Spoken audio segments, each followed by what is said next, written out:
Mrs. Jennings was very warm in her praise of Edward's conduct, but only Eleanor and Marianne understood its true merit. They only knew how little he had had to tempt him to be disobedient, and how small was the consolation, beyond the consciousness of doing right, that could remain to him in the loss of friends and fortune. Eleanor gloried in his integrity, and Marianne forgave all his offences in compassion for his punishment. But though confidence between them was, by this public discovery, restored to its proper state, it was not a subject on which either of them were fond of dwelling when alone. Eleanor avoided it upon principle, as tending to fix still more upon her thoughts, by the too warm, too positive assurances of Marianne, that belief of Edward's continued affection for herself, which she rather wished to do away, and Marianne's courage soon failed her, in trying to converse upon a topic which always left her more dissatisfied with herself than ever, by the comparison it necessarily produced between Eleanor's conduct and her own. She felt all the force of that comparison, but not as her sister had hoped, to urge her to exertion now. She felt it with all the pain of continual self-reproach, regretted most bitterly that she had never exerted herself before, but it brought only the torture of penitence, without the hope of amendment. Her mind was so much weakened that she still fancied present exertion impossible, and therefore it only dispirited her more. Nothing new was heard by them for a day or two afterwards of affairs in Harley Street or Bartlett's Buildings. But though so much of the matter was known to them already, that Mrs. Jennings might have had enough to do in spreading that knowledge farther, without seeking after more, she had resolved from the first to pay a visit of comfort and inquiry to her cousins as soon as she could, and nothing but the hindrance of more visitors than usual had prevented her going to them within that time. The third day succeeding their knowledge of the particulars was so fine, so beautiful a Sunday as to draw many to Kensington Gardens, though it was only the second week in March.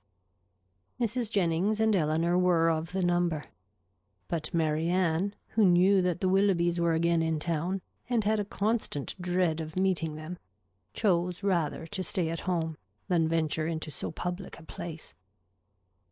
An intimate acquaintance of Mrs. Jennings joined them soon after they entered the gardens, and Eleanor was not sorry that by her continuing with them, and engaging all Mrs. Jennings's conversation, she was herself left to quiet reflection. She saw nothing of the Willoughbys, nothing of Edward, and for some time nothing of anybody who could by any chance, whether grave or gay, be interesting to her. But at last she found herself with some surprise accosted by Miss Steele, who, though looking rather shy, expressed great satisfaction in meeting them, and on receiving encouragement from the particular kindness of Mrs. Jennings, left her own party for a short time to join theirs. Mrs. Jennings immediately whispered to Eleanor, "Get it all out of her, my dear. She will tell you anything if you ask. You see, I cannot leave Mrs. Clark." It was lucky, however, for Mrs. Jennings's curiosity, and Eleanor's too, that she would tell anything without being asked, for nothing would otherwise have been learnt. "I am so glad to meet you," said Miss Steele, taking her familiarly by the arm. "For I wanted to see you of all things in the world." And then, lowering her voice, "I suppose Mrs. Jennings has heard all about it. Is she angry?" "Not at all, I believe, with you." "That is a good thing. And Lady Middleton, is she angry?" "I cannot suppose it possible that she should be." "I am monstrous glad of it. Good gracious, I have had such a time of it. I never saw Lucy in such a rage in my life.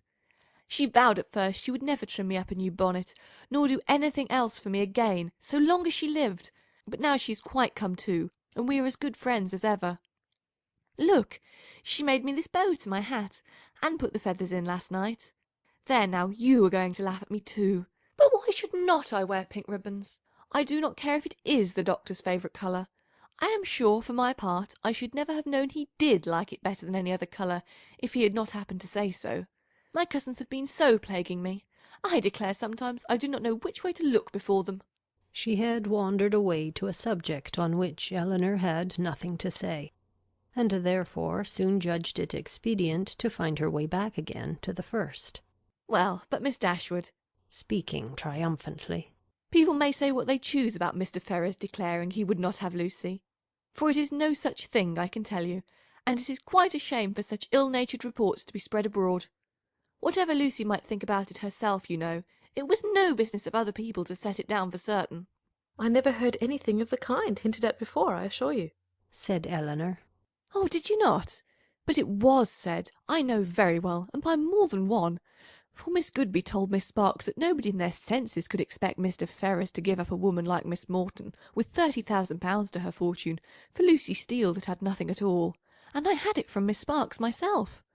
And besides that, my cousin Richard said himself that when it came to the point he was afraid Mr. Ferrars would be off, and when Edward did not come near us for 3 days I could not tell what to think myself. And I believe in my heart Lucy gave it up all for lost, for we came away from your brother's Wednesday, and we saw nothing of him not all Thursday, Friday, and Saturday, and did not know what was become of him. Once Lucy thought to write to him, but then her spirit rose against that.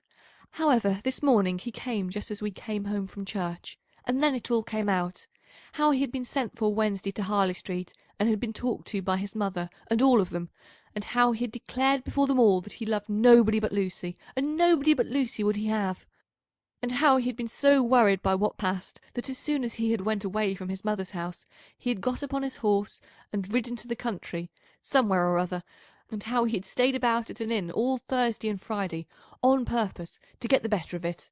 And after thinking it all over and over again, he said it seemed to him as if, now he had no fortune, and no nothing at all, it would be quite unkind to keep her on the engagement, because it must be for her loss, for he had nothing but £2,000, and no hope of anything else, and if he was to go into orders, as he had had some thoughts, he could get nothing but a curacy, and how was they to live upon that? He could not bear to think of her doing no better, and so he begged, if she had the least mind for it, to put an end to the matter directly, and leave him shift for himself. I heard him say all this as plain as could possibly be, and it was entirely for her sake and upon her account that he said a word about being off, and not upon his own. I will take my oath he never dropped a syllable of being tired of her, or of wishing to marry Miss Morton, or anything like it. But to be sure Lucy would not give ear to such kind of talking, so she told him directly, with a great deal about sweet and love, you know, and all that. Oh, la, one can't repeat such kind of things, you know. She told him directly that she had not the least mind in the world to be off, for she could live with him upon a trifle, and how little ever so he might have, she should be very glad to have it all, you know, or something of the kind. So then he was monstrous happy, and talked on some time about what they should do, and they agreed he should take orders directly, and they must wait to be married till he got a living. And just then I could not hear any more, for my cousin called from below to tell me Mrs. Richardson was come in her coach, and would take one of us to Kensington Gardens, so I was forced to go into the room and interrupt them, to ask Lucy if she would like to go. But she did not care to leave Edward, so I just run upstairs, and put on a pair of silk stockings, and came off with the Richardsons. I do not understand what you mean by interrupting them, said Eleanor. You were all in the same room together, were not you? No, indeed, not us. La, Miss Dashwood, do you think people make love when anybody else is by? Oh, for shame! To be sure, you must know better than that. Laughing affectedly. No, no, they were shut up in the drawing-room together, and all I heard was only by listening at the door. How? cried Eleanor. Have you been repeating to me what you only learnt yourself by listening at the door? I am sorry I did not know it before, for I certainly would not have suffered you to give me particulars of a conversation which you ought not to have known yourself. How could you behave so unfairly by your sister? Oh, la, there is nothing in that. I only stood at the door and heard what I could, and I am sure Lucy would have done just the same by me. For a year or two back, when Martha Sharp and I had so many secrets together, she never made any bones of hiding in a closet or behind a chimney-board on purpose to hear what we said.